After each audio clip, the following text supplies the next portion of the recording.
Lady Lara Croft, British aristocrat, author, adventurer.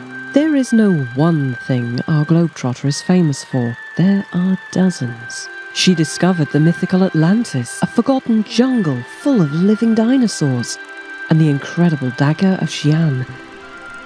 She located the sunken shipwreck of the Italian ocean liner Maria Doria, unraveled meteorite-powered alien technology, and unearthed a lost Polynesian civilization in the frozen heart of Antarctica.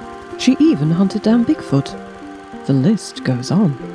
But long before these groundbreaking discoveries rewrote the history of the world, there was one adventure that shaped Lara Croft's very own history.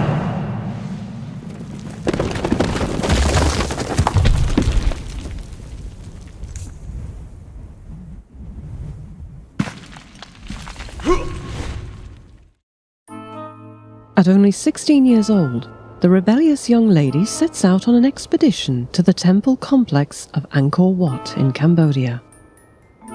The 1.6 square kilometre religious site is one of Southeast Asia's biggest tourist destinations, located in the heart of the ancient Khmer capital, Angkor. Built by the local Khmer people in the 12th century under the rule of King Siravarman II, the Hindu temple complex, the size of a small town, was used as a centre of worship for the god Vishnu. It was also intended as a mausoleum for the king. It was later converted into a Buddhist temple.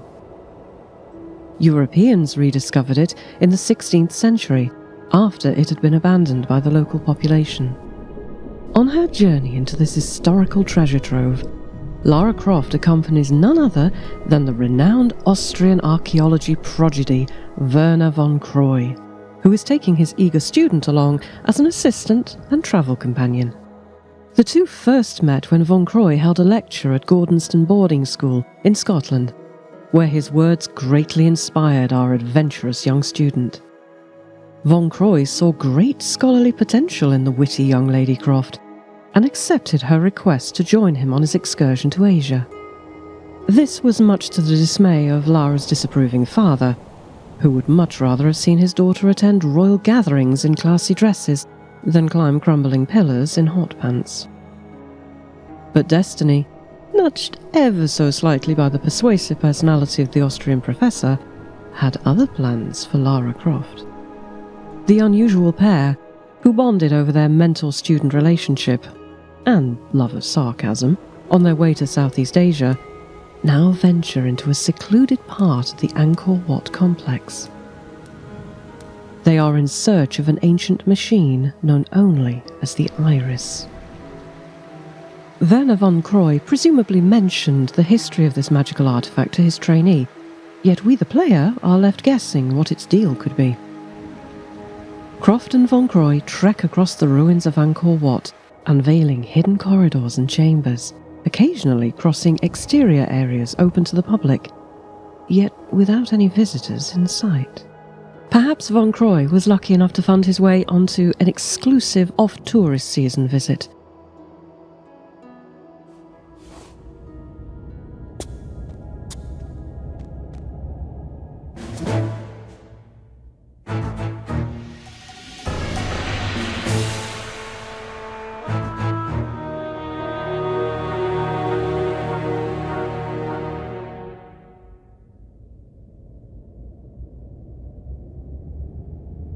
It was within the ancient rubble that Lara Croft finds a worn leather backpack that would become part of her iconic gear. She decides that the skeletal remains of an unlucky and unknown adventurer doesn't need it anymore.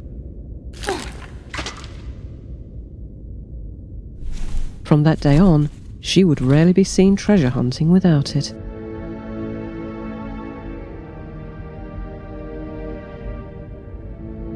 It's small wonder why Angkor Wat joined the ranks of UNESCO World Heritage Sites in 1992, and why it's adored by millions of international visitors every year. Its near endless temple walls, hallways, towers and fountains are lined with beautiful bas-reliefs, showcasing the fantastic depths of Hindu myth. Tomb Raider's Angkor Wat shows so-called Devas and Aspara dancers, lower gods, in addition to other mythological beings, animals, and floral ornamentation.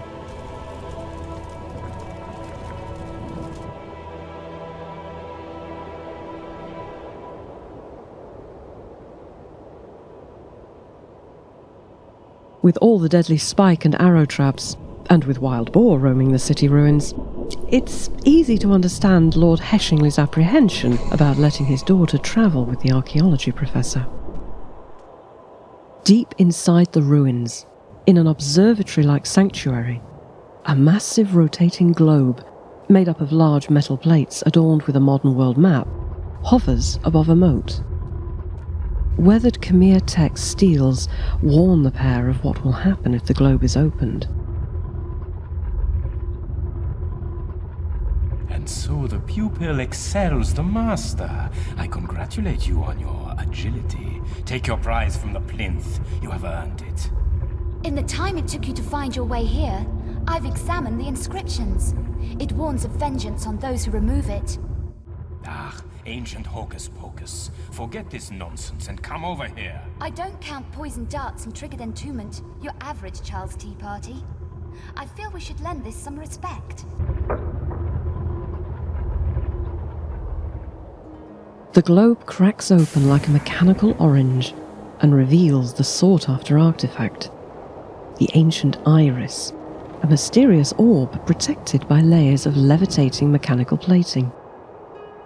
Could this be a long-lost remnant of the Atlantean civilization that Lara will unearth years later? Its design and magnetic energies certainly appear similar to the Atlantean Scion and other technology encountered in the franchise's debut game, Tomb Raider, from 1996. Why this mystery-powered technological marvel is hidden in the heart of a Cambodian temple complex is never explained, although Von Croy probably has a hunch. Was it found at this site, or crafted by the ancient Khmer? If so, by what means? Or was it transported here from a faraway place? The design of the globe that protects it, like planet Earth's crust protects her molten core, suggests that the casing could have been created in the 15th century at the earliest, whilst the temple was under Buddhist rule. Following the Italian Renaissance and the rediscovery of Roman and Greek culture, European mapmakers started creating detailed renditions of the world they had begun to seize. In contrast, the Khmer Empire remained relatively restricted to the Indo-Chinese peninsula. Perhaps the design of the Iris's vault was a product of these scholarly European pursuits at the dawn of the colonial age. There are reports of Portuguese priests, merchants, and historians visiting Angkor Wat as early as the 16th century. Were they aware of this levitating sphere, or could they have brought it with them? Other animalistic ornaments in the Temple of the Iris even suggest an intercultural collaborative approach. They show large fish and lizards carved by the Khmer on the walls and ceilings of the sanctum. What significance did they hold? Atlantean, extraterrestrial, supernatural, or a real-world technological marvel? Who's to say? The enigmatic iris remained in Angkor Wat for a long time. Finally, maybe for the first time ever, it changes owners. It becomes a post-colonial object as Werner von Croy and Lara Croft are foolish enough to ignore the ancient cautionary tale carved into the ancient stones.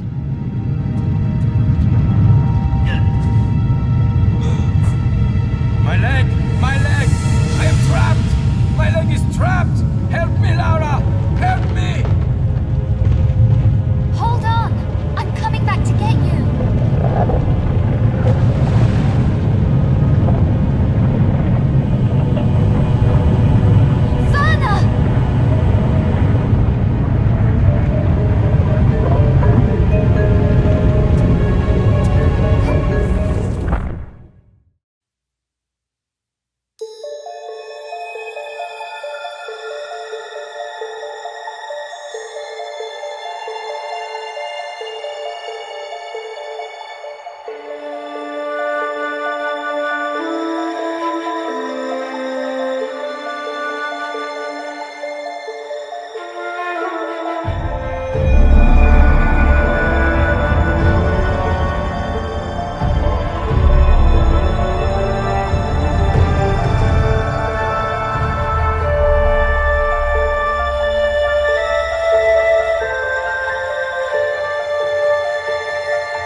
15 years after her unlucky expedition to Cambodia, in the present day of December 1999, our now seasoned archaeologist adventurer Lara Croft quite literally stumbles upon the entrance of an ancient Egyptian tomb.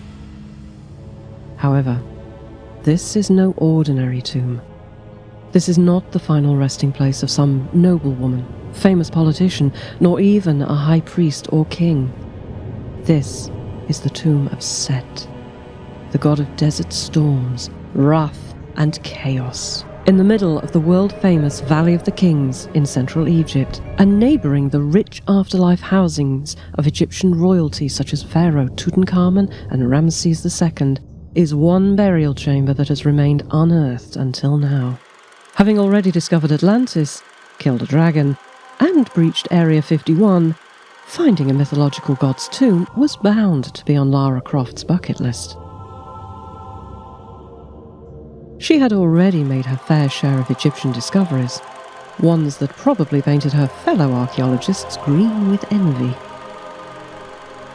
In Tomb Raider, her Atlantean adventure, she put the lost city of Khamun back on the map, including a monumental statue of a sphinx that had been swallowed by the literal sands of time.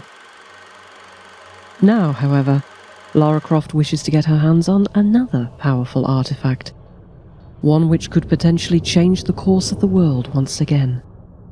Our adventurer learned in her research that, according to an ancient prophecy, Set's burial chambers contained a relic referred to as the Amulet of Horus. This treasure belonged to Horus, Set's nephew, or sometimes his brother, depending on the myth. In contrast to Set, Horus was the god of clear skies and harmony. Set's immortal body was locked into a sarcophagus, with Horus's own amulet as a seal. This was all that was stopping him from ever releasing death, envy, and despair on the world again. But if there's one thing the British are historically prone to, it's messing around with cultures they have no business meddling with. And thus, our famous aristocrat set out to get her hands on a new shiny toy, completely oblivious to, or indifferent towards, the risk of releasing the god of deserts into the wild. The prophecy surrounding the fictional Amulet of Horus was likely inspired by British archaeologist Howard Carter, who discovered Pharaoh Tutankhamun's tomb in the Valley of the Kings in 1922. We were to witness a spectacle such as no other man in our time had been privileged to see. I carefully cut the cord and opened the door. Rumours quickly spread that, upon opening the chamber, Carter unleashed the infamous Pharaoh's curse upon his team and acquaintances, many of whom died unusual deaths shortly thereafter. The so-called curse became a pop culture phenomenon. It inspired Agatha Christie's novels and movies like The Mummy, which in turn heavily influenced Lara's adventures in Tomb Raider 4. As Lara makes her way through the caverns underneath the desert, she has no idea that she is drawing closer to yet another Egyptian curse. Who could have foreseen that the 11th biblical plague would be Lara Croft? On her way to the center of the underground structure, Lara must be careful to avoid being stung by deadly red scorpions or bitten by the jackals who make the stone tunnels their lair. While the game strongly associates the jackal with the god Set, this connection has no historical counterpart. The jackal, or rather the African jackal wolf, a different species to the true jackal that doesn't appear in Egypt, inhabits most of the Sahara Desert and North African coast. The canid jackal, or the African jackal wolf, is the animal most typically used to depict Anubis, the god of embalming. This is likely because jackals often roam the dry climate cemeteries in search of fresh corpses to scavenge. They would have found plenty, given that the Egyptians have been practicing mummification for as long as time can tell. The canines in Set's burial chambers are a few millennia too late for fresh mummies, however. At least for now. With Ahmed Ben Trail, note the surname, a local guide hired for her excursion, Lara uncovers sacred architecture that must have been built long after Set was entombed here. Unsurprisingly, the historical records remain silent about when exactly the Egyptian gods roamed the earth. Although there are some archaeological finds that prove the valley area was settled in prehistoric times, there are no traces of Set's footsteps in the sand. If the fictional Atlantean rulers Tehokan, Qualopec and Natla, who were worshipped as gods themselves, are anything to go by, then perhaps Set was their contemporary. The Atlantean temple in the city of Khamun, which Lara explored in her debut game, held a piece of the Atlantean scion, a device similar in nature to the Cambodian iris and in power to the Amulet of Horus. Perhaps there is a connection to the supernatural lineage of Set, Horus, Anubis, and all the rest of the Egyptian pantheon. They might also have lived during the time of the Atlantean rulers, thousands of years before even the first pyramids were constructed in the desert. However, the architecture in Set's tomb near the Valley of the Kings tells a different story. The tomb is surprisingly mundane. Its architecture is grounded in reality and takes inspiration from many of Egypt's rich historical epochs. The real tombs at the UNESCO World Heritage Site in the Valley of the Kings were constructed as early as the 16th century BCE, in the period of the so-called New Kingdom. The Valley of the Kings was first established when the old capital was moved from Memphis in the north to nearby Thebes in central Egypt. As of today, 64 tombs have been discovered in total.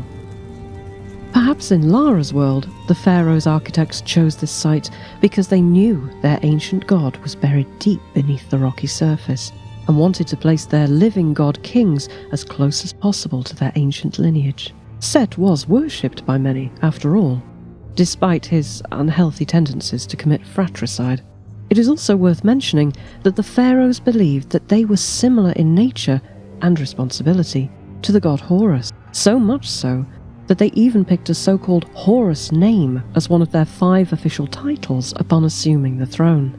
The structures and artwork in Set's tomb combine elements from Tutankhamun's golden age of Egypt, but they also draw inspiration from across all periods of Egypt's roughly 5,000-year-long written history. Tomb Raider historian Pio Raider on YouTube has called Tomb Raider 4's Tomb of Set a love letter to King Tut's tomb. And indeed, it is. The tomb displays images of Pharaoh Tutankhamun's sarcophagus, the cartouche spelling his royal name, and many more elements taken from his burial chamber. All this New Kingdom imagery may indicate that Set's tomb had been expanded upon, restructured, even restored. Or, more likely, that the game developers had limited reference material in the archaic age before Google. This mixing, matching and duplication of real-life murals, reliefs, paintings and sculptures is evident throughout the entire game, as it would have been an impossible task at the time to create unique artworks for every single area. In Set's tomb, Lara also finds chambers covered in star patterns, such as those found on the ceiling of the Temple of Hathor at Dendera. The Dendera temple complex is famous for its one-of-a-kind zodiac, which can be found today in the Louvre Museum at Paris, and for its many elaborate reliefs that inspired the game's art direction. Set's burial chambers show many age-old stories of gods and goddesses on the walls, ornamental symbols such as the Horus eagle, the protective symbol of Set's rival, and thousands of hieroglyphic texts waiting to be translated. But who has the time? Hieroglyphic texts held very specific literal and spiritual meanings in real-life Egyptian architecture and told stories about the buried or the gods. Tomb Raider 4 uses them as purely repetitive wall decoration. It would be no surprise if these hieroglyphs read nonsensical phrases akin to goose, shoe, beer, the ancient version of the modern-day home decor live, laugh, love philosophy, perhaps. With her eager fingers itching to rob the grave, Lara Croft solves clever puzzles, drains sandpits, opens dusty corridors, and dodges deadly traps that protect the Amulet of Horus and the wrathful god it imprisons. Along the way, she comes across 2 halves of a golden key in the shape of the Eye of Horus. This was a protective magical symbol to ward off evil spirits, and was often used as an amulet or tomb ornament. The ocular symbol also holds deeper mythological meaning. In the rival myth of Set and Horus, the god of storms tore out his nephew's eye in a battle for the Egyptian throne.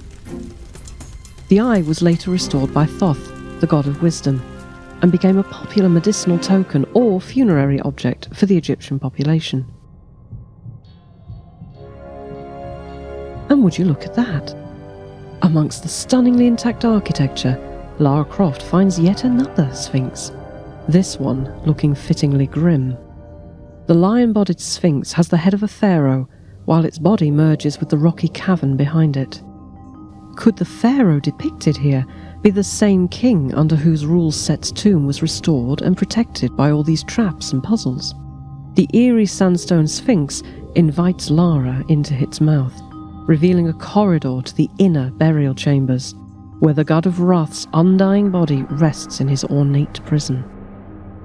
The Sphinx was another monumental warning that couldn't have been clearer. But if there's one thing Lara Croft learned from her mentor, Werner von Croy, all those years ago, it's that curses should be ignored.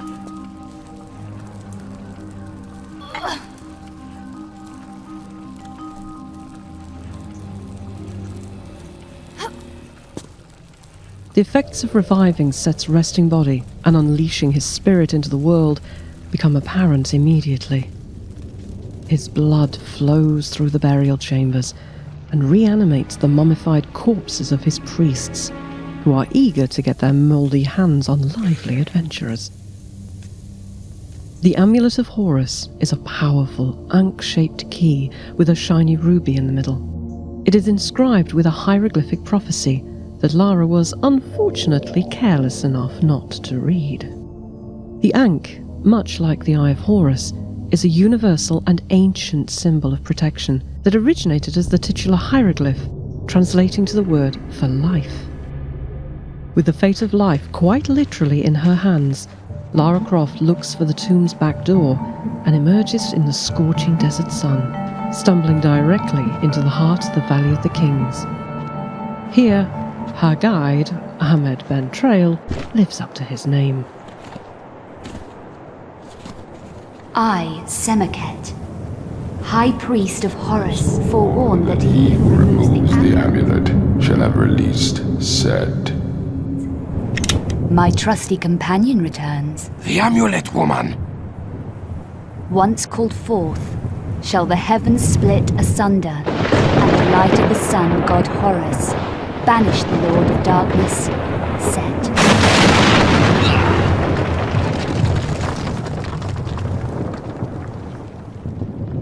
Realizing what she has unleashed upon the world, Lara attempts to learn from the mistakes of her colonial forefathers and face up to the consequences of her tomb robbery, an endeavour that will take her across the entire country and deep into buried layers of forgotten history. But first, she must visit her old friend, French archaeologist and Egyptologist Professor Jean-Yves in Luxor.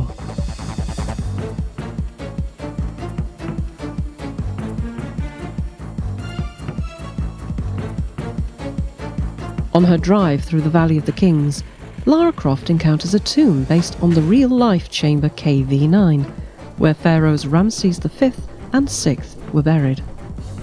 KV9 is famous for its beautiful artistic depictions of underworld scenery on its walls and ceilings.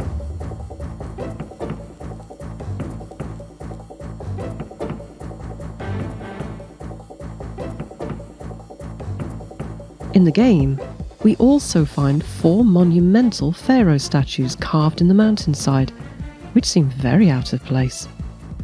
These statues do exist in real life, but they are found at the opposite end of the country, at the Abel Simbel temples in Aswan, near the southern Egyptian border with Sudan.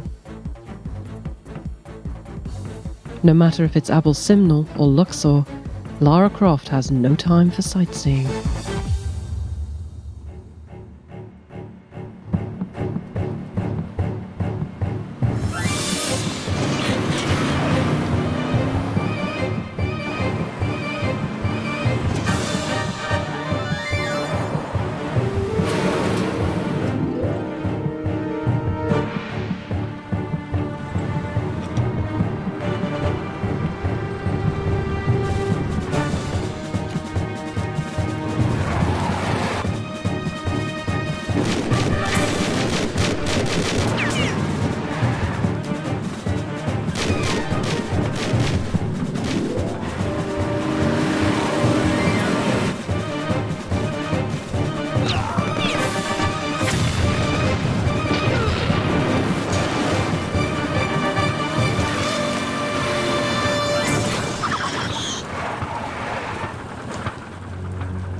woman has outsmarted you, yeah?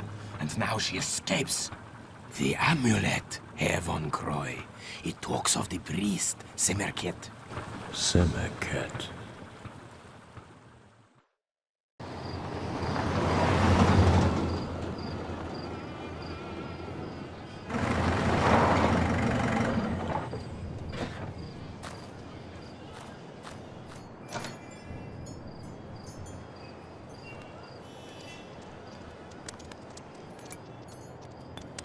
Mon Dieu, Lara?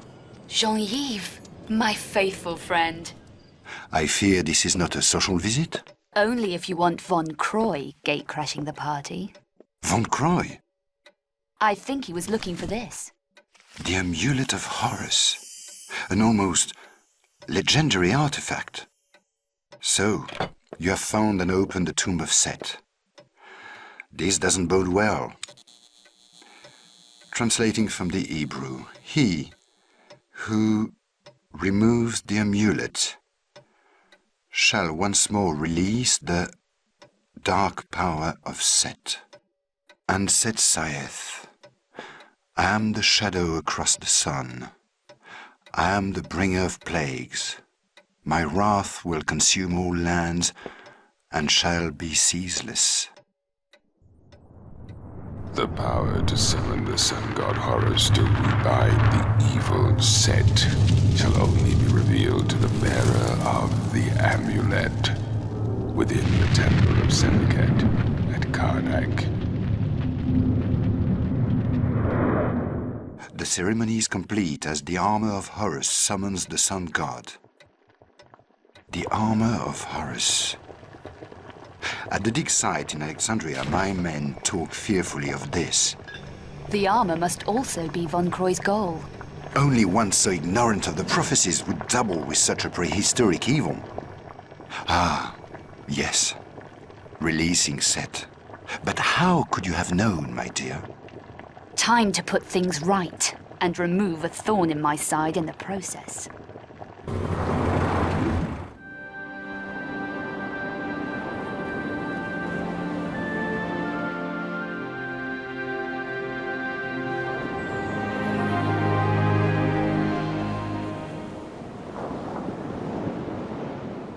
Lara Croft's search for the golden armour of Horus begins in the town of Karnak, across the Nile, on the opposite side of the Valley of the Kings.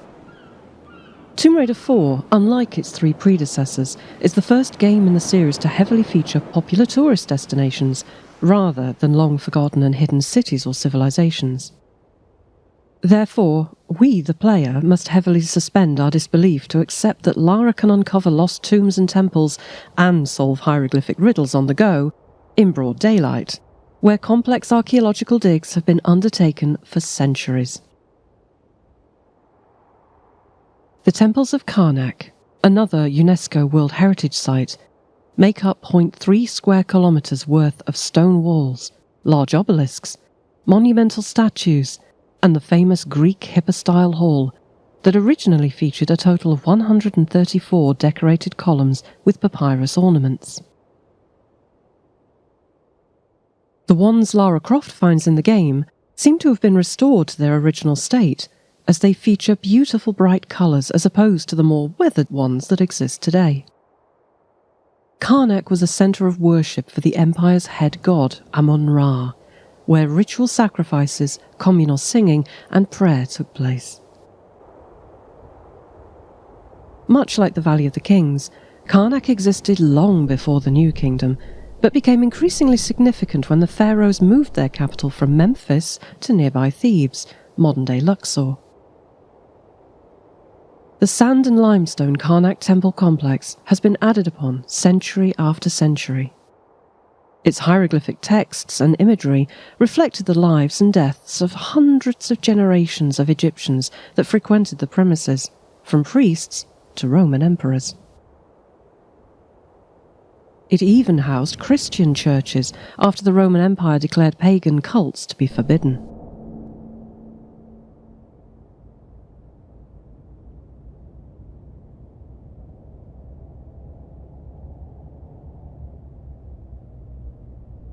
Treasure hunter Lara Croft explores the temple grounds, beginning in front of the obelisk of Pharaoh Thutmose I. From there, she follows various routes across the large temple complex. She visits the Great Hypostyle Hall and the interconnected Sacred Lake with its many underground tunnels, on her mission to detect traces of Set's prophecy.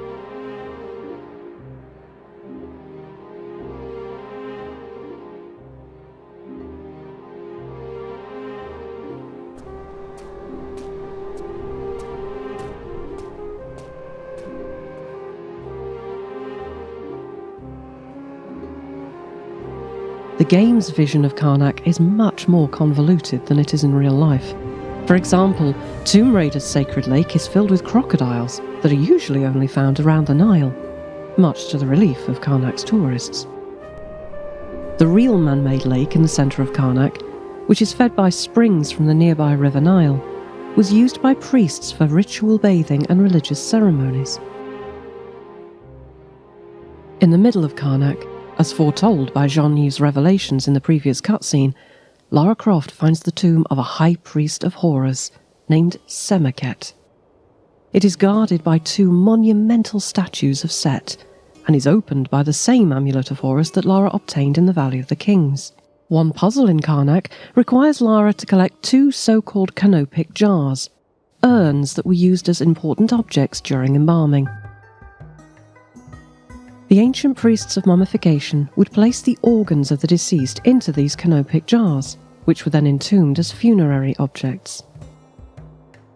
One of the golden containers in the game appears to have the head of an eagle, while the other has the head of a baboon. Following the era of the New Kingdom, canopic jars usually had female deities who accompanied specific organs for protection in the afterlife.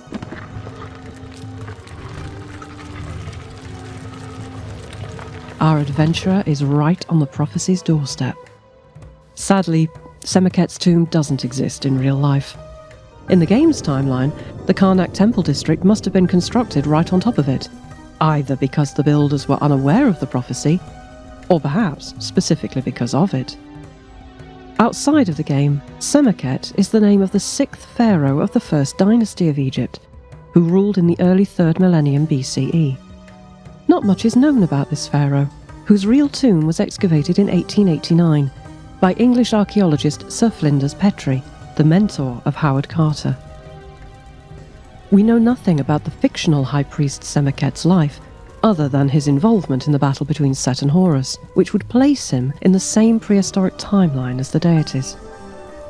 He was tasked with writing the prophecy about Set's re-imprisonment, and was therefore also likely involved in overseeing both the production and safekeeping of the armour of Horus. His unrivalled importance in the past, present and future of Egypt obviously warranted the construction of this elaborate mausoleum, filled with traps, puzzles, flesh-hungry scarab beetles, and a heavy dose of wonder. His hieroglyphic burial inscription doubles as a convenient guide on how to banish Set by assembling the armour of Horus, a prophecy that will fulfill itself at the dawn of the new millennium when the stars of Orion align with the Great Pyramid of Giza. And would you look at the time? It's December 1999.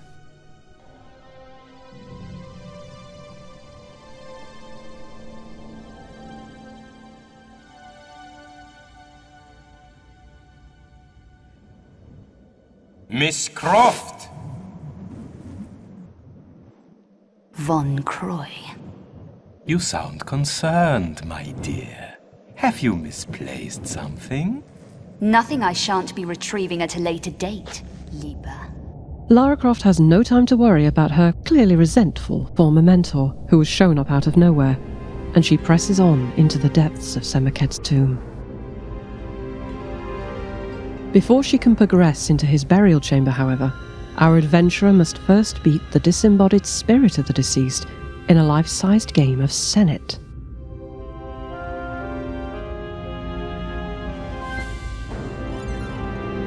This board game has a long history and rose to be one of the most popular pastimes of Egyptian high society.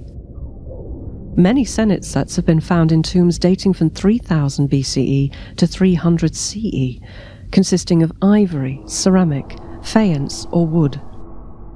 The word Senate literally means to pass through, which aptly describes the simple rules of the game. 2 players must move their respective pieces across the narrow board from one end to the other, according to the dice number they've rolled. The player who succeeds in moving all of their tokens into the houses at the edge of the board first wins. And whomever beats Semiket at this supernatural game of Senate unlocks a less treacherous path to his sanctum.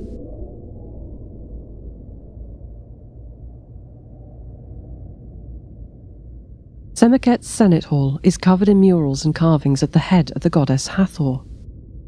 These repetitive faces appear to be based on the real-life Hathor columns at Queen Hatshepsut's mortuary temple in Deir el-Bahri, near the Valley of the Kings, although they can be found throughout Egypt. Hathor has no connection to the game's Senate, but perhaps Semiket had a personal liking of the sky goddess. The innermost chamber of the tomb of Semiket contains a key element of the prophecy of Set's return, a 3-dimensional map of all the locations relevant to the tale. One would think this must include the location of where the armour of Horus has been taken in the 20th century, on the cusp of the year 2000. High Priest Semiket had architects, astronomers, and engineers record and visualize his prophetic gifts, so that whomever set the prophecy in motion would have an aid in procuring the celestial armour and summoning his god, Horus. This convenient giant map, therefore, saves Lara Croft, Jean-Yves, and even Werner von Croy a lot of haphazard digging in the searing desert heat. It shows models of the Sphinx guarding the tomb of Set, the obelisk of Thutmose at Karnak above ground, the citadel of Saladin in the modern-day capital Cairo, and 2 of the 7 wonders of the ancient world, the pyramids of Giza and the lost Pharaoh's lighthouse in Alexandria. Upon inserting the Uraeus key that Lara finds in a neighbouring chamber, the model of the Great Pyramid at Giza is opened by a mechanical laser, simulating the constellation of the star Orion, foretold in Semiket's prophecy.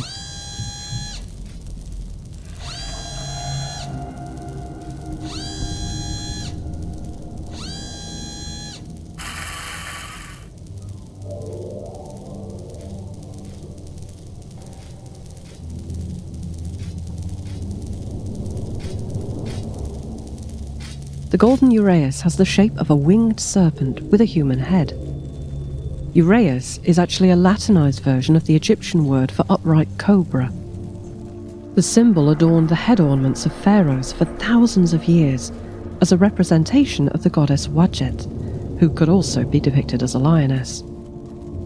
The game's golden Uraeus key is a direct copy of a golden emblem of Wadjet discovered in Tutankhamun's tomb.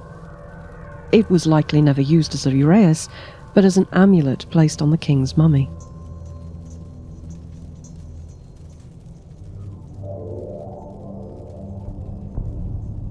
The real-life pharaoh Semiket held Wadjet in high regard, as attested by one of his titles, He Whom the Two Ladies Guard, one of the 2 being this snake goddess. Wadjet was also said to be the nurse of Horus. No wonder our Semiket was fond of her.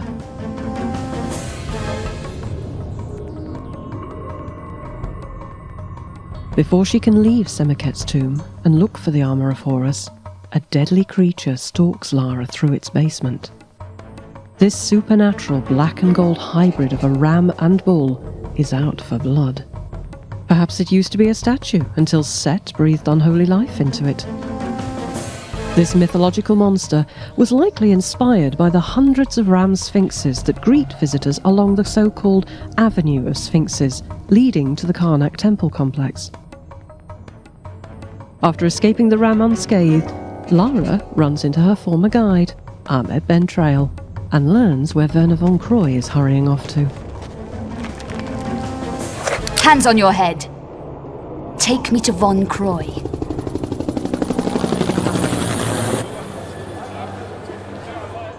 Where's he headed? You waste your time. This attitude problem. You people need to learn some manners. Tell me now, or you've just run out of time. Alexandria. The next section of Lara Croft's journey has her continue the Agatha Christie way on her version of the Orient Express. However, our adrenaline junkie has a rather different idea of how to travel.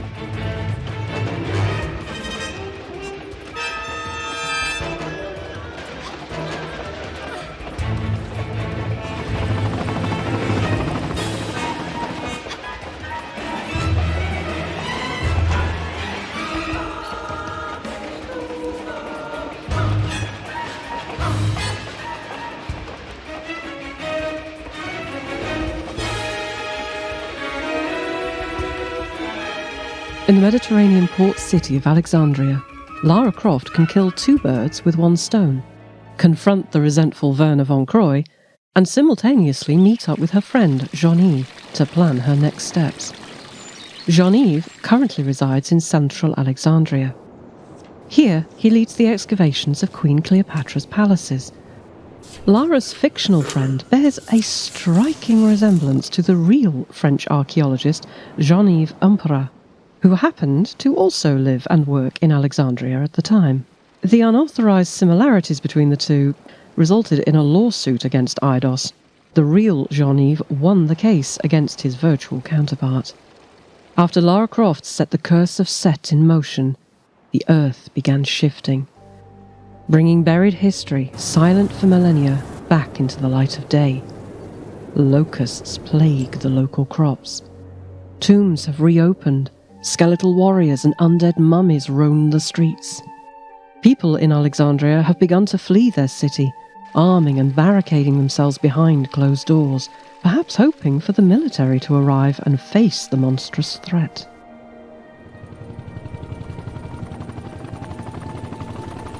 A new biblical age of turmoil has dawned. Lara Croft must hurry.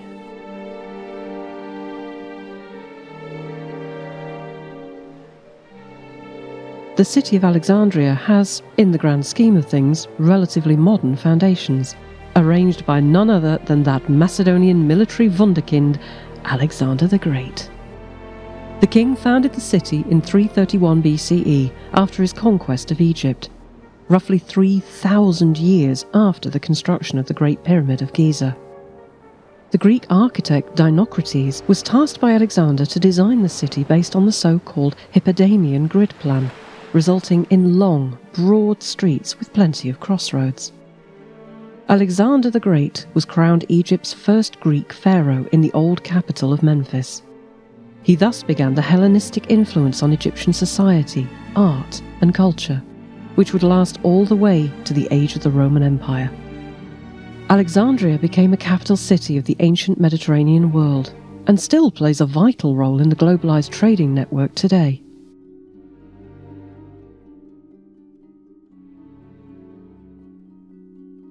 The ancient Greek geographer Strabo described the harbour area in detail. In the great harbour at the entrance, on the right hand, are the island and the Pharaoh's tower. On the left are the reef of rocks and the promontory Lochias, with a palace upon it. Below lies the artificial and close harbour, appropriated to the use of the kings, and Antirrhodus, a small island facing the artificial harbour, with a palace on it and a small port. After a short briefing with Egyptologist Jean-Yves in his office, treasure hunter Lara Croft now has a new goal in mind: to locate the sunken Antirrhodus district of ancient Alexandria, where the armour of Horus is likely to be found. And what a district it is! To explore the coastal ruins of Alexandria's old port is every archaeologist's dream. Within the partially or completely flooded temple ruins and burial chambers, Lara opens pathways to some of the most magnificent finds in Egyptian history. Set's earthquakes have partially uncovered the ancient and long-submerged Temple of Poseidon for Lara to explore. The resurfacing of Poseidon's temple confirms more of Strabo's writings. Above the palace is the theatre, then the Poseidon, a kind of elbow projecting from the Emporium, as it is called, with a temple of Neptune upon it. Whether named after the Roman god Neptune or Greek god Poseidon, the temple features a cistern-like structure, aqueducts, and richly decorated halls with trident-wielding statues of the sea god.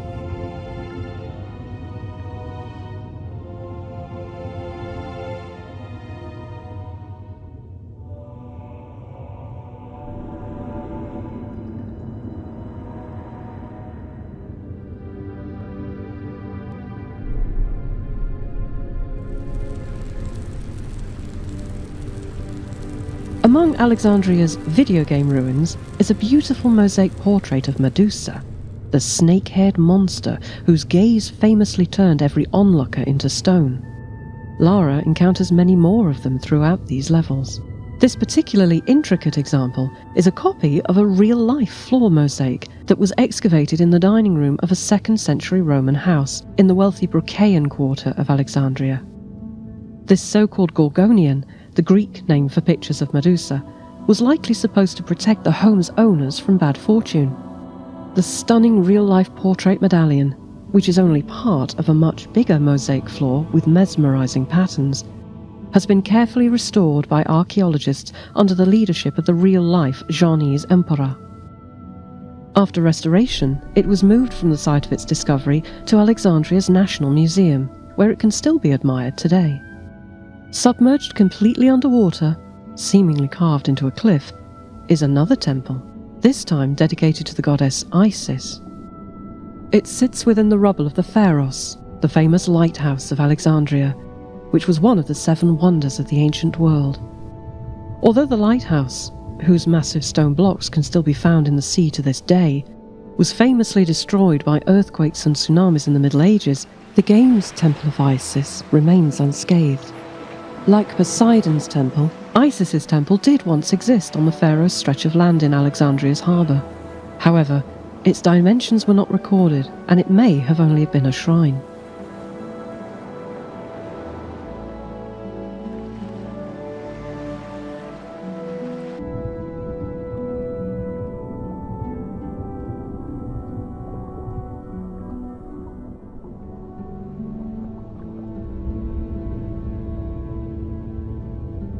The sea also broke open tunnels to a vast system of catacombs filled to the brim with burial goods, marvellous artwork, and enough corpses for Set to raise an army.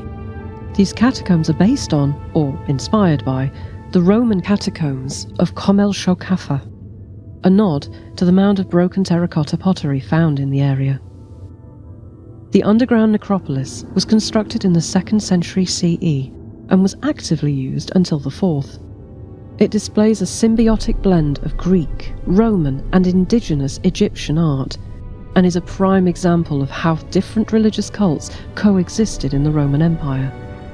The real-life Comel Shocafa catacombs are located in the middle of the city, not on the coast. No amount of upheaval from earthquakes or tidal waves would have shifted them there. We can positively identify Comel Shocafa as the inspiration behind these catacombs Lara Croft explores by the entrance to the central tomb chamber. It is a direct copy of the real location. It features a stylized temple facade, with columns in front of a doorway adorned with a winged sun disk and 2 snake gods on either side. There are also 2 carved portraits of Medusa, an additional symbol to ward off evil, similar to the Gorgonian images we see in the Temple of Poseidon. The unique snake stone reliefs are depictions of the Greek-Egyptian god Agathos Daemon. He can in fact be seen on several walls in Alexandria's ruins. The depiction in the catacombs is holding a thyrsus and a caduceus, 2 Greek religious staves. In addition to these Greek symbols, the snake-bodied protector of Alexandria also wears the crown of Egypt, another example of how Alexandria was a cultural melting pot. Much like the rest of the game, the in-game tombs are an amalgamation of different architectural influences of the ancient world, a homage to real-life inspiration. It is difficult to distinguish some of the game's buildings on Alexandria's coast from one another, as they all form one big convoluted system of over- and underground areas. All the areas Lara visits, however, draw great inspiration from the findings of underwater archaeology undertaken in recent decades. One central location is separate from the rest and holds a vital key to Lara Croft's progress through the Anti-Rhodes port district. The discovery of this building is sure to blow any historian's mind.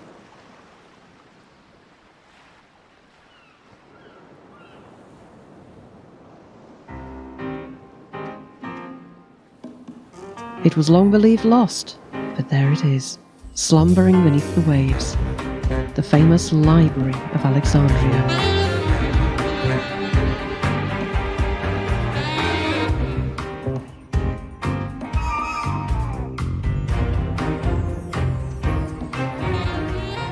Alexandria was not only a centre of trade and religion, it was also one of philosophy, maths, astronomy, medicine, and natural history. The city's giant library was most likely founded under the reign of the Hellenistic pharaoh Ptolemy II, son of Alexander the Great's head general in the 3rd century BCE. With its collection of hundreds of thousands of Greek, Egyptian, and Hebrew papyrus scrolls, the Alexandrian library drew scholars and royalty from across the ancient world. It was only rivalled by the Library of Pergamon in modern-day Turkey. The library also held something Strabo called museion, a kind of university campus containing lecture halls and dining rooms, used by the scholars as a place of study and leisure. This is the origin of our modern word, museum. A nearby sister library, the smaller Serapeum, originally a temple to the Greek-Egyptian god Serapis, contained hundreds more shelves filled with scrolls. It is likely that the Library of Alexandria was not a single building, but several different ones spread throughout the city. These buildings stored various collections of books added throughout the centuries, which would explain why archaeologists still haven't been able to locate an individual library building to this day. Sadly, what made this copious collection of scrolls even more famous than its existence was its unfortunate downfall. The events leading to its disappearance have since been dramatised and propagandised by historians, artists, and in popular media.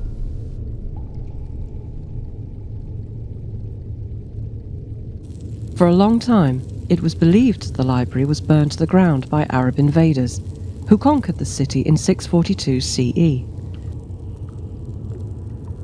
However, a fire caused by Julius Caesar's naval siege on the port had already destroyed the collection 600 years earlier. The sister library at the Serapeum was certainly destroyed during a riot led by Roman soldiers in 391, at a time when pagan temples were beginning to be closed by decree of the Christian emperor Theodosius I. How much of the library grounds were left at that time is unclear. Today, historians assume that the Library of Alexandria was not destroyed by force or an accident during one singular event, but rather that it declined gradually throughout its long history. Of course, this is not the case in Lara Croft's world. In the game, the library containing the wisdom of antiquity is confined to a central foyer with branching study rooms. If there's anywhere Lara could find more details about Semaket's prophecy, it is in this well-maintained time capsule. To progress through the riddle-filled library, our adventurer must solve scientific puzzles and collect key artifacts. The Hellenistic symbiosis of liberal arts and science is evident in a riddle Lara must solve by playing a progression on a Greek kithara, the etymological precursor of our modern guitar. Another of the library's puzzles takes place in a magnificent planetarium. In this astronomical hall, 5 models of celestial bodies, the Earth, Sun, Moon, Venus, and Mars, must be placed in their respective spots in a solar system depicted on the floor. Based on the ancient Greek geocentric idea, which places the Earth at the centre of our galaxy, the planetarium puzzle is solved by moving the model of Earth into the middle position and aligning the other sculptures accordingly. Lara Croft also finds 2 important artifacts named after the lighthouse of Alexandria while exploring the library's study rooms. Firstly, there is the Pharos knot. This is an allusion to the real-life Isis knot, which was a religious symbol of the goddess Isis that held heavy spiritual significance for Egyptian women, specifically mothers. Secondly, we find the Pharos pillar. This is based on the Jed pillar, an ancient hieroglyph that stands for sturdiness and durability. Both of these items, an icon of the mother goddess and an icon on stability, are needed to access the massive underwater Temple of Isis. Fitting symbolism, is it not? In the so-called Hall of Demetrius, the innermost section of the Lost Library, two giant portrait paintings greet our seeker of knowledge. One appears to be a pharaoh, presumably the Greek-Egyptian king Ptolemy I, Alexander the Great's general, or perhaps his son, Ptolemy II, under whose rule the library was open to scholars. However, the portrait could also belong to one of Ptolemy's grandsons, as his lineage ruled over Egypt for 300 years. Each of the Ptolemies could have played an important role in the history of Alexandria's library, and therefore warranted the painting of this fresco. The Great Hall itself is named after Demetrius of Phaleron, an ancient Greek philosopher who stayed and studied at the library shortly after its foundation. Some historical accounts even mention that he might have been its president, although this is likely a fabrication. The other painting depicts the Greco-Roman Egyptian god Serapis, the patron god of the side library at the Serapeum.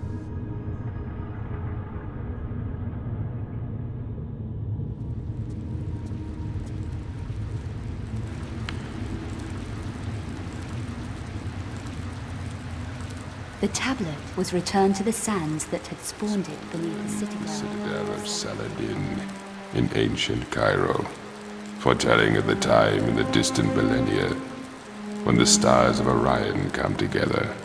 The ceremony is performed and set entombed. Hello, my dear. Another unannounced visit. I see you have found the scroll we unearthed. Interesting reading, yeah? Only interesting if you know what it refers to. Yes, quite correct, my dear. The armor on its own is no more than a curiosity, but with the amulet and the ceremonial tablet, it becomes an important historical artifact, predating the Bible by centuries. There is more at stake here than the sum of the pieces, von Croy. Ever heard of Armageddon? Unpleasant, even by your standards. Rebinding the spirit of Set, putting the armor on the statue at midnight at the turn of the millennium, so on and such like. I was never a believer in this magical hocus-pocus. Fools, after her! Having learned that she must be present in Giza when the star Orion is at its zenith above the Great Pyramid, on the night of the 31st of December, all Lara Croft has left to do is to find Horus's armor and the ritual instructions to complete the prophecy. And as luck would have it, she's right on the armor's doorstep. As if the discovery of two temples and the Library of Alexandria in one day wasn't enough, our treasure hunter continues her dive into the underwater ruins, where she discovers the palaces of none other than Queen Cleopatra.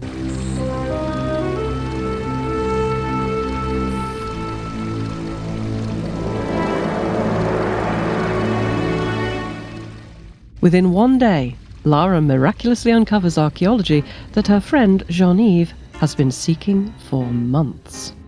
Perhaps sometimes all you need is an Amazonian daredevil and a tiny bit of help from an ancient god.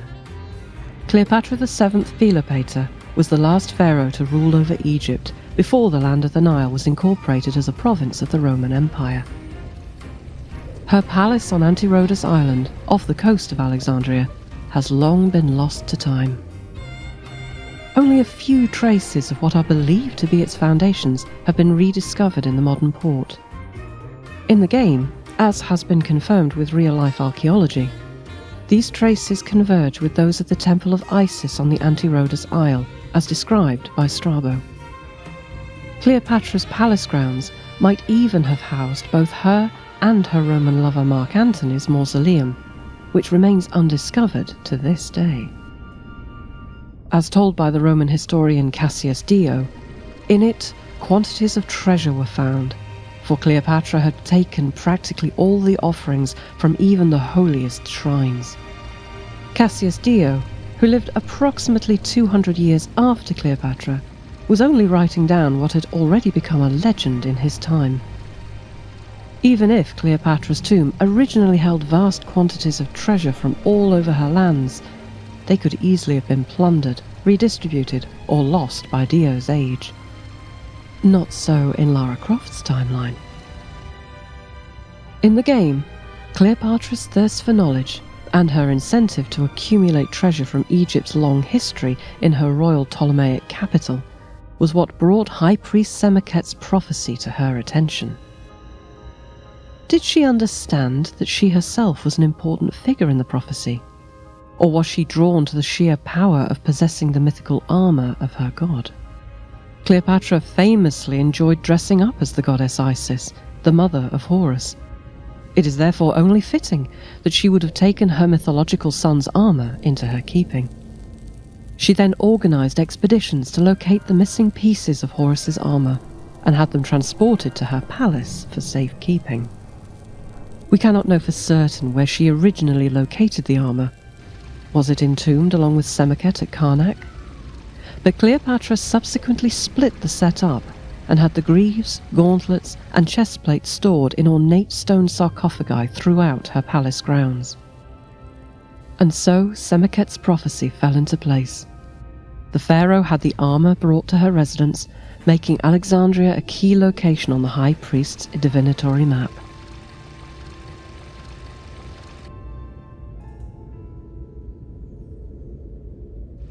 Cleopatra's palace is a luxurious architectural marvel fit for the Queen of Egypt, where Dio's remarks about her thirst for treasure ring true. During her search of the palace, Lara Croft discovers famous historical artworks, such as this stone relief of the royal couple Akhenaten and Nefertiti, who lived 1,500 years before Cleopatra's time. The real-life artwork upon which this is based, showing the Queen gifting her husband flowers, belongs to the Old Museum in Germany's capital, Berlin.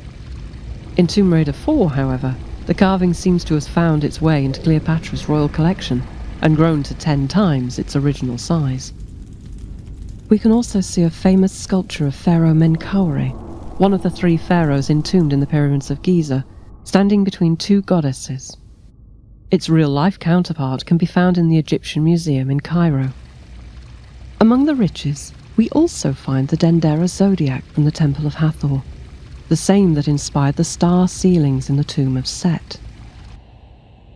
The real-life Dendera zodiac was partly created during Cleopatra's reign. Perhaps the Queen had this representation of the starry night sky moved to her own palace as well. Or could this just be a copy, as the original was stolen by the French in the 19th century and moved to the Louvre Museum? Lara Croft wraps up her visit of Cleopatra's personal museum of antiquities and takes a quick break on the Queen's former throne.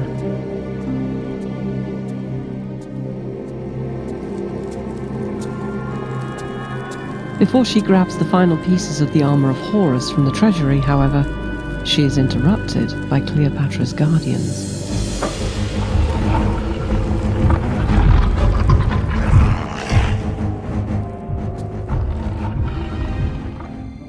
Our dual-pistol-wielding adventuress puts enough bullets into the mythical beings to stop them in their tracks, and returns to Jean-Yves' office, only to find him missing.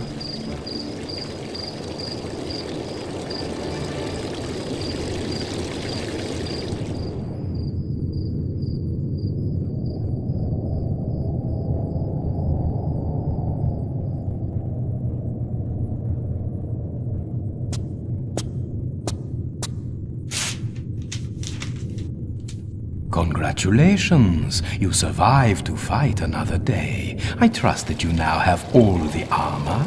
Jean-Yves shall be escorting us to Cairo, not entirely of his own free will, I admit. A simple trade, his life for the armor of Horus. Do not take too long thinking it over. Yours apologetically, Werner.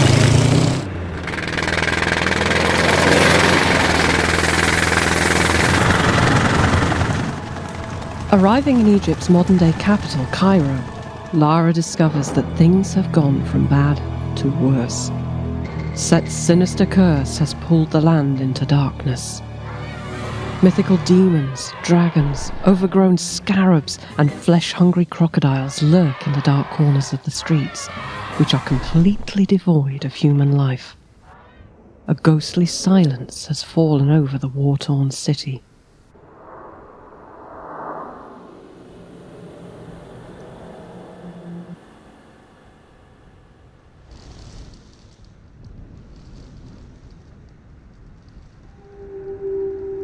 Although many ancient Egyptian, Greek and Roman settlements existed in the area before, the city of modern-day Cairo is even younger than Alexandria. It was founded in 969 CE under the Arab Fatimid dynasty and quickly grew to be the political centre of Egypt. It has been governed by several Islamic dynasties of rulers and conquered by the Ottomans, the French and the British. Today, it is a complex metropolis consisting of both historical districts, like the Islamic or the Coptic quarters, and modern Cairo, with its imposing colonial architecture and skyscrapers along the banks of the Nile. Lara Croft enters the doomed City of the Dead, a necropolis in the middle of Cairo, in search of her kidnapped friend Jean-Yves and the ancient instructions on how to summon Horus. The slum-like districts of Al-Karafa and the cemetery, as they are called in Arabic by the locals, stretch out for kilometres south of Saladin's citadel. An estimated 300,000 people live in the City of the Dead, amid century-old graves or in the shadow of historical monuments and multi-storey residential blocks.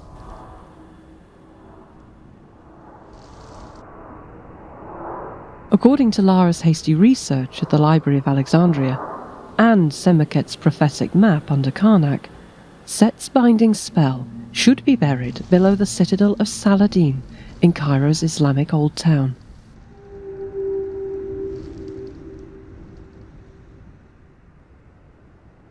Before she can make it to the fortress, however, our aristocrat must cross the mosque of Ahmed ibn Tulun. Easier said than done, because a minotaur armed with a large hammer is waiting for her. It seems Set has even summoned beings from Greek mythology to aid him. Perhaps he was tapping into supernatural energies from a forgotten history even older than Cairo's medieval mosque, seeing as how both Greeks and Romans had once settled in the area. Lara succeeds in trapping the fearsome minotaur in the mosque of Ibn Tulun. This mosque, in the centre of Cairo, was built in the late 9th century CE by Ahmad ibn Tulun, founder of the Tulanid dynasty. The oldest preserved mosque in Egypt stuns its visitors with its sheer size, long brick stone walls, and detailed geometric and floral ornaments, all prime examples of Abbasid Islamic architecture. Its single spiral minaret towers high above historical Cairo. But once again, Lara Croft has no time for sightseeing. She must press on to Saladin's citadel.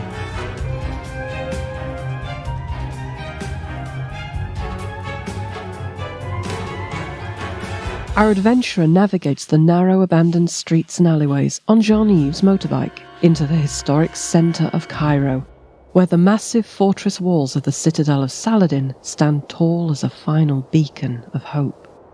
Built in the 12th century CE, under the rule of the Kurdish Ayyubid ruler Salah al-Din, the citadel has long been Cairo's #1 landmark.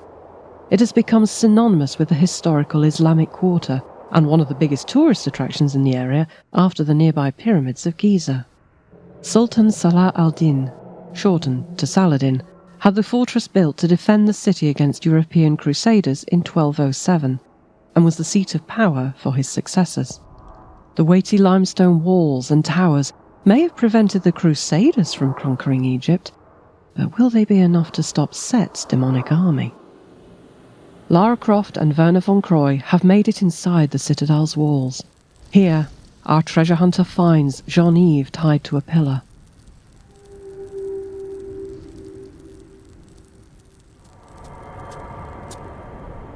Thank God you made it.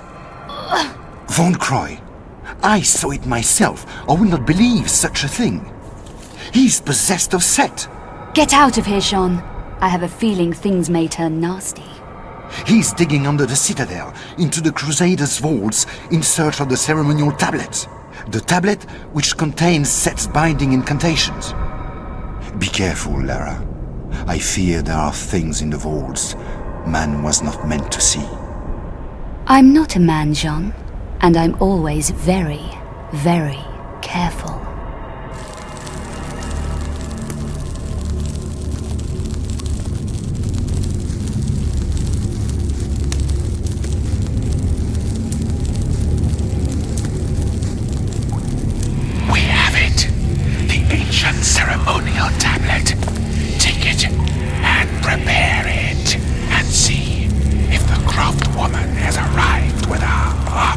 After rescuing her friend, Lara explores the interior of the citadel in search of her former mentor, who has been possessed by Set. Lara Croft traverses the Mosque of Muhammad Ali, the focal point of the citadel grounds. It was constructed relatively late, in the early 19th century, and finished in 1857, almost 1,000 years after the citadel's founding. The Ottoman governor, Muhammad Ali, who later became the ruler of Egypt, chose this site for his grand mosque after an explosion destroyed several older buildings. The Turkish limestone mosque is decorated with rich alabaster wall panels, and its large prayer hall, roofed with a giant dome, draws enthralled tourists from all over the world. Not so on this cursed day, however. Whereas the real-life prayer hall of the mosque is lit with ornate chandeliers, the equivalent in Tomb Raider is gloomier and much smaller, and is where Lara must solve another puzzle. She must move 4 sculptures on the floor, whose tiles make up a giant compass, so as to open a hidden corridor that leads her deeper underground. The hidden chamber Lara Croft uncovers was created specifically to hide away the ritual incantations to bind Set. By whom? We do not know. High Priest Semeket foresaw that the spell would end up here, and so it did. Did Saladin obtain and hide the tablet himself, like Cleopatra did with the armour of Horus before him? Or was he fearful of the Knights Templar sacking his city and accidentally unleashing the curse in the process? Either way, the secret was kept well hidden, passed on from occupant to occupant, until the compass puzzle was erected to conceal it. The stone tablet hasn't left its vault in centuries, and neither have the remains of 2 Crusader knights that Professor Werner von Croy, possessed by the god of chaos, promptly reanimates to throw another obstacle in Lara's way. Set possessed von Croy is the first living person in an age to get his hands on the stone tablet. Barking mad. Lara Croft manages to trick him, grab it just in time, and sets off to Giza.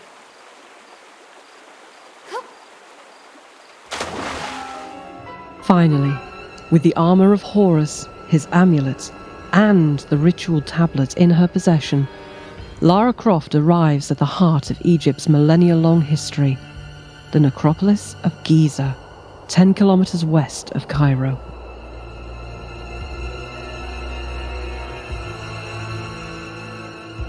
It's the night of December 31st, 1999. Orion is about to align with the stone tip of the Great Pyramid of Khufu, and our treasure hunter must undo her grave mistake. The air is steeped with apocalyptic miasma, and the blood-red mist suffocating the desert is hard to see through. Set's unholy creatures climb the stone slopes of the pharaoh's tombs and crawl out of the ever-shifting chasms that reveal long-lost tunnels and tombs. There is no sign of Werner von Croy, although his mercenaries patrol the dirt roads in the shadow of the Great Sphinx. Our British aristocrat must tread carefully to find her way into Khufu's pyramid alive. Under normal conditions, the pyramid complex of Giza is one of the biggest tourist hotspots in the world. Millions of people travel to see the giant mausoleums in person every year. Not so on this fateful day, however, where anyone in their right mind has long since fled the country. The necropolis of Giza has been used by Egypt's ruling society as far back as the First Dynasty, under the semi-mythological rules of the first pharaohs, Menes and Nana, who lived around 3000 BCE. So-called mastabas, rectangular mausoleums, from this early time have been unearthed among the 3 pyramids. Roughly 500 years later, during the Fourth Dynasty, the first and most famous of the pyramids on the Giza Plateau was erected, that of Pharaoh Khufu, also known as the Great Pyramid of Giza. The gigantic 140-metre-tall tomb, consisting of roughly 3 million stone blocks, is the only remaining wonder of the ancient world. As such, it reigns supreme over the ancient graveyard. Like its smaller brother pyramids, belonging to succeeding pharaohs Khafre and Menkaure, It was originally covered in a glistening limestone and granite casing with a magnificent capstone. These casings have been eroded away by the desert winds. However, there is no time to mourn these architectural losses, as they are about to become insurmountable if Set isn't stopped soon. Between the front legs of the Great Sphinx, which was constructed alongside Khufu's pyramid, Lara takes a moment to translate a hieroglyphic stone stele. Apparently she has some time for sightseeing after all. This so-called dream stele was created under the rule of Pharaoh Thutmose IV, 1500 years after the construction of the Sphinx. The carvings reveal a dream the pharaoh had when he was a young boy, in which the sun god came to him and foretold that he would one day become king. Before she can enter Khufu's Great Pyramid, Lara Croft must first cross the mastabas, crawl underneath the Sphinx, and solve several ancient puzzles, as Tomb Raider 4's pyramid complex is even more secretive than the real one. The mastabas were built for the king's family, higher officials, and the hundreds of workers who helped build his pyramid. These paid workers also lived on the Giza Plateau in a nearby artisan village. Their place of work became their home, and eventually their tomb. To get inside the Great Pyramid, Lara Croft must also pay a visit to Menkare's pyramid and the 3 smaller queen pyramids beside it, the burial places of Khufu's female relatives. Lara's tunnelling escapades reward her with star-shaped shaft keys, which will unlock the vertical shaft of the Great Pyramid and let in the light of Orion. The burial chambers, corridors, and death trap pits discovered by our adventurer are rich in lore and echo many periods of Egypt's past. Khufu's profane royal burial chamber feels almost out of place in Lara Croft's fantastical world. Just like in real life, however, his mummified corpse is missing. It had probably been stolen by tomb raiders long before Lara Croft could get her hands on it.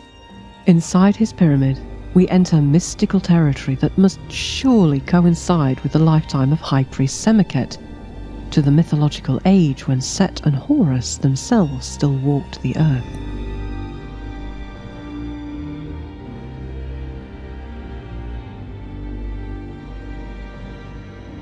As a final test, the summoner of Horus must fill 2 scales with water to balance them out. This trial is a mundane equivalent to the mythological fate that awaited the deceased in ancient Egyptian belief. The heart of the deceased was taken by the god Anubis and weighed against the feather of Ma'at, or divine justice. If the heart was lighter than the feather, the person would move on from the duat, the underworld, to the ulterior kingdom of Osiris. If the heart was heavy with sin, however, it would be swallowed by Ammit, the lion-like, crocodile-headed devourer of souls. In Khufu's pyramid, the beastly Ammit lurks behind metal bars, as if she has been waiting to devour Lara Croft's heart for thousands of years. Thankfully, our adventurer solves the scale puzzle and moves on through the starlit shaft deeper underground. Here, she finds that the Great Pyramid of Khufu conceals a temple to Horus in its cavernous core, surrounded by a small lake. This is the very same temple that was erected to summon the god all those millennia ago. Although no such cave or lake has been discovered under Khufu's pyramid in real life, archaeological digs led by Dr. Zahi Hawass did uncover a shaft filled with water in 1999. This might have been water from a channel of the River Nile, or a subterranean lake that the Greek historian Herodotus described as far back as the 5th century BCE. In his Histories, regarded as Europe's first history book, he wrote, "For the underground chambers on the hill upon which the pyramids stand, which Khufu caused to be made as sepulchral chambers for himself in an island, having conducted there a channel from the Nile." With the Temple of Horus being sited on an island underneath the Great Pyramid, the question arises once again. Did Khufu and his architects choose the site of his mausoleum because of this pre-existing temple and incorporate it into the design of his monumental tomb? Or was Pharaoh Khufu a contemporary of Semakhet and divine enough to become a vital part of the Sky God's cult and the prophecy regarding Set's return. So much so that the god's temple and the pharaoh's tomb became one. In any case, both the Shrine of Horus within the Great Pyramid and the Tomb of Set in the Valley of the Kings date back to an age before written history. They have been treasured by Egypt's population for thousands of years. Khufu, Hatshepsut, Tutankhamun, Alexander the Great, or Cleopatra, Greeks, Romans, Arabs, Ottomans, or Europeans, kings and queens have come and gone. But the legacy of Set and Horus's rivalry remained, sewn together by the prophetic visions of High Priest Semakhet and put in motion by the post-colonial urges of our infamous British thrill-seeker. And as Orion aligns far above the Egyptian desert, and Lara Croft places the armour of Horus back together on his altar, the heroic god of the heavens descends from the night sky. Unfortunately, Semakhet's ritual does not go according to plan. Despite everything, Set manifests in Horus's temple, and the sky god cannot banish him.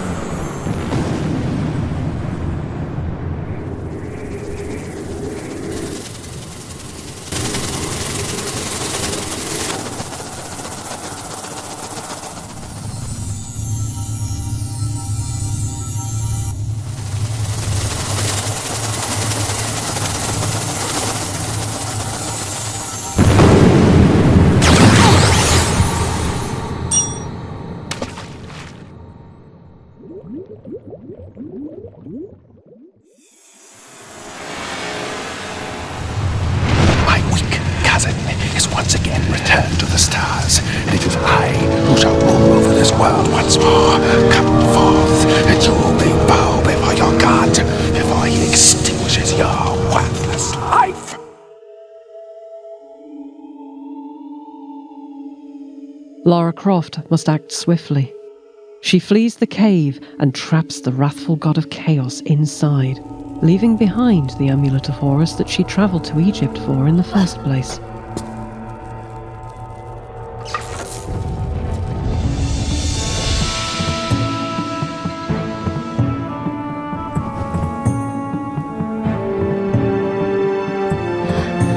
Our Tomb Raider must escape the collapsing shafts empty-handed, while her mentor, Werner von Croy, now free of Set's curse, tries to rescue her at the last minute.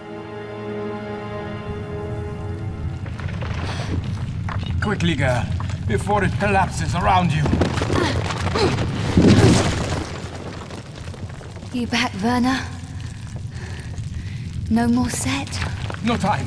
Your hand, Lara. Give me your hand.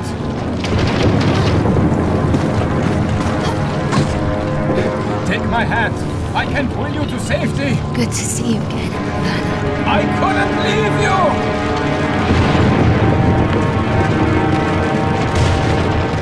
you! With their roles ironically reversed years after Cambodia, Lara Croft hesitates to take her old friend's hand and is buried under the ancient rubble, together with the god of the desert she was foolish enough to provoke.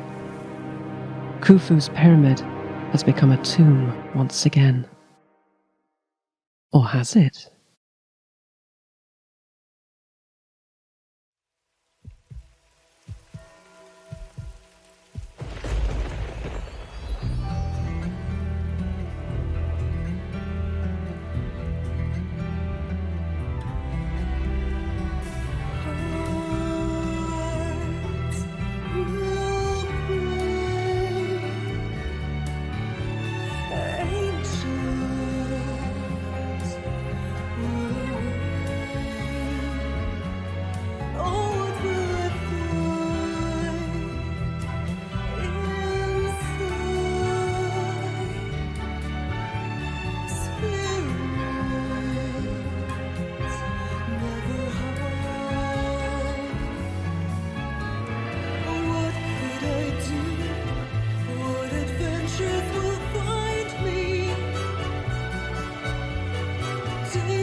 Perhaps Von Croy was lucky enough to fund his way into an exclusive well, that one's screwed up. Yeah. Let's try that one again. With all the deadly spike and arrow traps, and with wild boar roaming the city ruins, it's easy to understand Lord Heshingley's apprehension about letting his daughter travel with the archaeology professor. And I needed to get a comma in there somewhere. Oh dear. Yeah, that sentence is a little too long. A massive rotating globe made up of large metal plates adorned with a modern map. There are reports of Portuguese priests, merchants and historians visiting Angkor Wat as early as the 15th century. No, the 16th. Why did I read that as the 15th? Excuse me. This was a famous protective mythical symbol. It's a mythical symbol. Sorry. I promise I'm going to behave myself. I'm just getting tired now. Yes, I've been at this for nearly an hour, so cut me a bit of slack. Beginning in front of the obelisk of Pharaoh Thutmose the First. The Thirst? He's very thirsty. Oh God. That wasn't in Giza when the star Orion is God, is it? Yeah, this is a really tricky one. I've got to try and do this one again. As the original was stolen by the French in the 19th century and moved to the Louvre. Moved to the Louvre. I didn't quite realise that it was going to sound like that, so that's quite good. Our dual pistol wielding adventuress puts enough bullets into the... Bullets? Bullets? Oh, she's going to do a performance of Swan Lake later, yes. Oh, you've got to get the ballet right, yes. No. Our adventurer navigates the narrow, abandoned streets and alley... Tweets? I'm starting to slur my words, I'm tired. Oh, when am I not? Well, we've only got one and a bit page to go. Let's try and get that done. Our adventurer navigates the narrow, abandoned streets and alleyways on Jean-Yves' motorbike into the historic centre of Cairo, where the massive fortress of... where the mattress falls... The air is steeped with apocalyptic miasma, and the blood red mist... The necropolis of Giza has been used by Egypt's ruling society as far back as the First Dynasty, under the semi-mythological rulers of the first pharaohs. I needed more commas in this sentence.